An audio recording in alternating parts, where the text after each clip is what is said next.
Hello and welcome to the Nutrition Diva podcast. I'm your host, Monica Reinagel, and this week we're talking about bloating. This is something that affects just about all of us at one time or another, but for some people, bloating can cause near daily distress. Today we've got some tips for you on how to beat the bloat.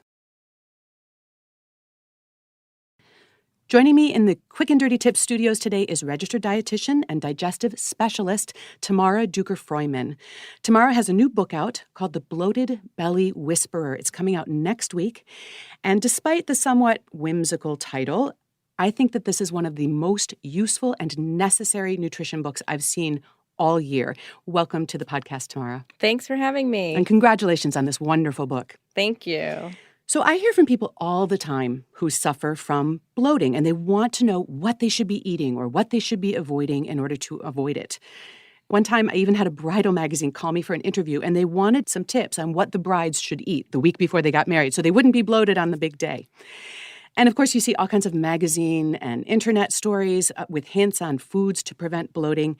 The problem, though, is that bloating isn't just one thing.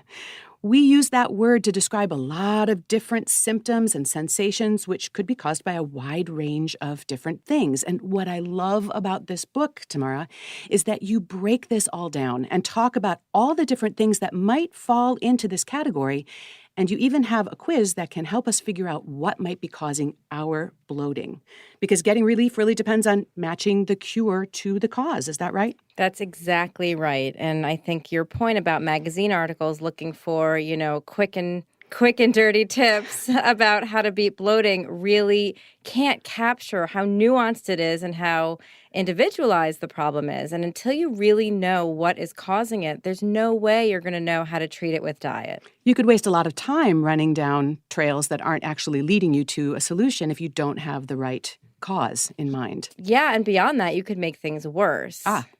Well, the first thing that I learned in your book is that you have to figure out whether the bloating is in the upper part of the digestive tract, in the stomach, or maybe further along in the intestines. Absolutely. And so I think a lot of people that I encounter in my practice will use the term stomach as a catch-all to refer to their digestive tract. And they say, I have stomach problems or I have a sensitive stomach. And what they're really meaning is that their gut, their intestine, isn't tolerating something. And so first of all, we have to really understand just geographically where in the digestive tract the problem originates, because, again, the solution for a problem that originates in the stomach is going to be really different than the solution for a problem that originates in the intestines. So you have developed this diagnostic quiz, which wouldn't replace the need to talk to a nutrition professional or a medical professional, but it can really be an important first step. And that's going to be available on your website next week when the book publishes on December 24th. And the website is? TheBloatedBellyWhisperer.com. Isn't that a great title for a book? Yeah, it flows. So you can walk yourself through this quiz and start to narrow down some of the symptoms or some of the foods that might be causing problems and start to zero in. Now, I would imagine it's not uncommon for people to suffer more than one different type of bloating at different times. So maybe part of it is just distinguishing today what type of bloating might I be experiencing? Yeah, for sure. And also one thing that I talk about in the book is that there's certain bloating combinations. And so sometimes a problem that will affect one part of the digestive tract will affect all of the digestive tract. And a great example of that is slow motility. And so some people are afflicted with a slow to empty stomach. Some people are afflicted with just a slow to move along colon, and so they might find themselves constipated. But some people will have slowness globally throughout the digestive tract, and so they will have some symptoms that are upper GI in nature from the slow stomach, and they'll have some symptoms that are lower GI in nature. And so, these are not all mutually exclusive. Sometimes they can couple, and sometimes they can be part of the same underlying phenomenon, and sometimes they can be completely separate phenomena. And so it might take a few different approaches until you really comprehensively nail the solution. That's right, which is why these one-size-fits-all tips are not always going to be a good solution for people. I think people get really frustrated when they feel like they've tried everything and nothing's worked. Now, some of the types of bloating, you actually have 10 common causes of bloating that you outline in your book, and some of them really are not about diet at all or can't necessarily be addressed with dietary adjustments like aerophagia.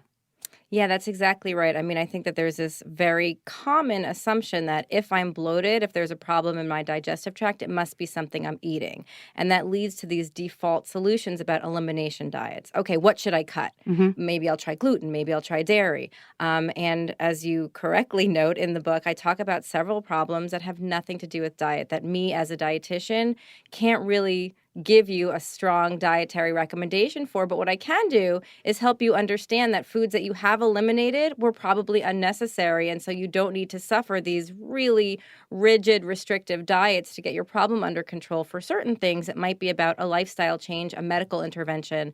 I just think that understanding the cause, knowledge is power. Absolutely. And that's true beyond just the world of digestive disorders. I think sometimes we think that nutrition can be the solution to every health and medical problem. And sometimes it's important to remember that sometimes medical or even pharmaceutical intervention is really the best track. But of course, it's always worth looking to see whether diet and lifestyle adjustments can help and can make a difference.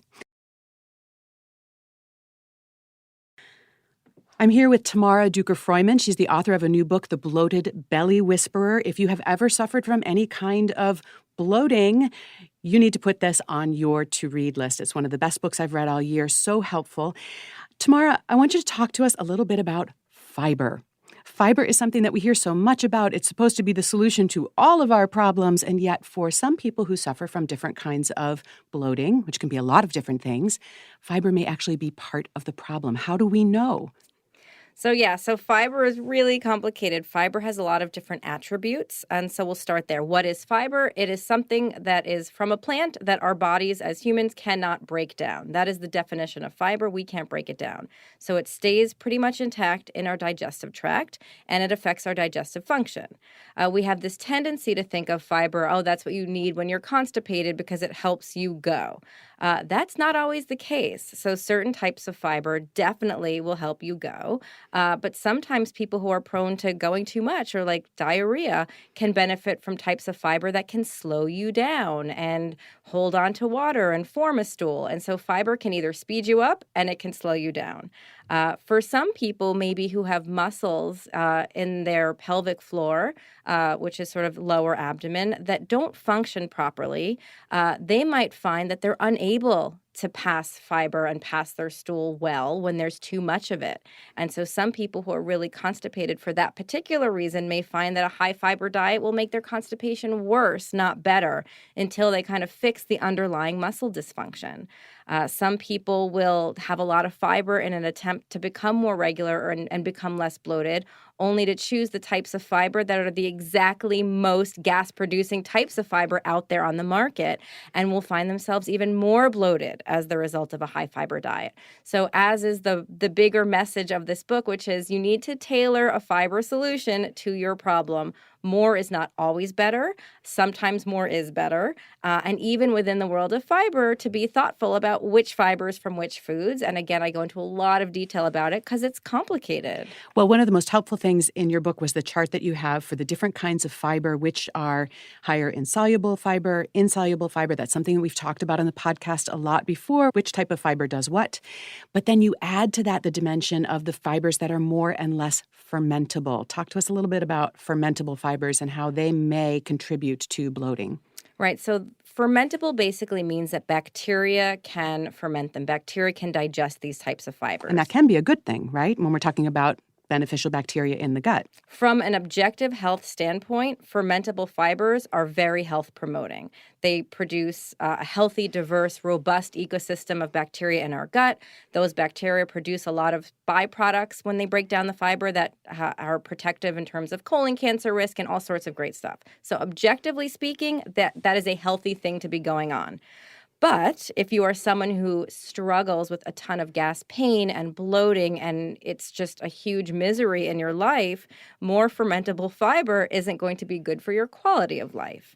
And so this idea that different fibers are more and less fermentable can be a really powerful tool in your toolkit to understand if I want to be less gassy, which food should I really be looking to minimize and what other foods are less fermentable that I can replace them with. So it doesn't mean that we all have to go on a low-fiber diet, just be a little bit more discerning about which sources of fiber we're choosing. Absolutely. A lot of people who, suffer maybe from too much gas or even from diarrhea, their automatic default is to go on just an overtly low-fiber diet and just like white rice and, clear chicken broth and no fiber at all. But I think that there's probably for most people a really healthy middle ground, which is to choose the types of fiber that aren't going to aggravate your bloating so you can still get all the health benefits from fiber, but in a way that isn't going to aggravate you. That's great advice. Now, I know if my listeners were here in the studio, I know what question they would want me to ask you. So I'm going to go ahead and ask you, what is your position on a probiotic supplement? You knew that was coming, didn't you? Absolutely. It's probably the number one question I get. So it's complicated. So I am fully on board with this idea that the gut microbiota, the community of bacteria in our guts, probably holds the key to all sorts of health mysteries that we don't even understand how important it is, and we think it's already pretty important. So I have no dispute with this idea that gut health and a thriving, teeming community of critters is in our best interest. But I think with commercial probiotic supplements, there's a lot of putting the cart before the horse. And there's this idea that because we know we're supposed to have a healthy community of bacteria, I'm going to stick some bacteria in a pill, this random species and strain that I was able to culture in a lab. I'm going to put it on a shelf and you're going to take it and you're going to be less bloated or be more regular or, have a better immune system. And I think that there are probably 10 years worth of research between those two steps that we're not even sure whether the probiotics that we take can even colonize the gut. And it's not really clear that within this community that is so unique and so individual that literally consists of tens and thousands of different species and strains, that this random one species and strain that some company was able to culture, you add that to this enormous and diverse community, and it's going to have some sort of outsized, miraculous health benefit. So I'm not really on board with, most commercial probiotics being any kind of quick fix for the types of issues that I see in my practice. Well, it's always very reassuring when somebody as smart as you agrees with me. So I like your answer to that question. Well, I want to thank you so much for taking some time to talk with us today. I know that this topic is going to be of great interest to the listeners. The book is called The Bloated Belly Whisperer. It's going to be in stores, both brick and mortar and online on December 24th. And in the meantime, you can learn more at the website for the book, which is thebloatedbellywhisperer.com. And of course, we'll have links to that and to Tamara's social media channels on our show notes at quickanddirtytips.com. Thanks again, Tamara. It was wonderful talking with you. Thanks for having me. And thanks for listening. The Nutrition Diva podcast is produced by Nathan Sems. Our recording engineer today was Ethan Donaldson. Our editor is Joe Muscolino. And our social media and community manager is Morgan Ratner. And speaking of social media, I'd love to connect with you there. You'll find me on Facebook and Twitter at Nutrition Diva.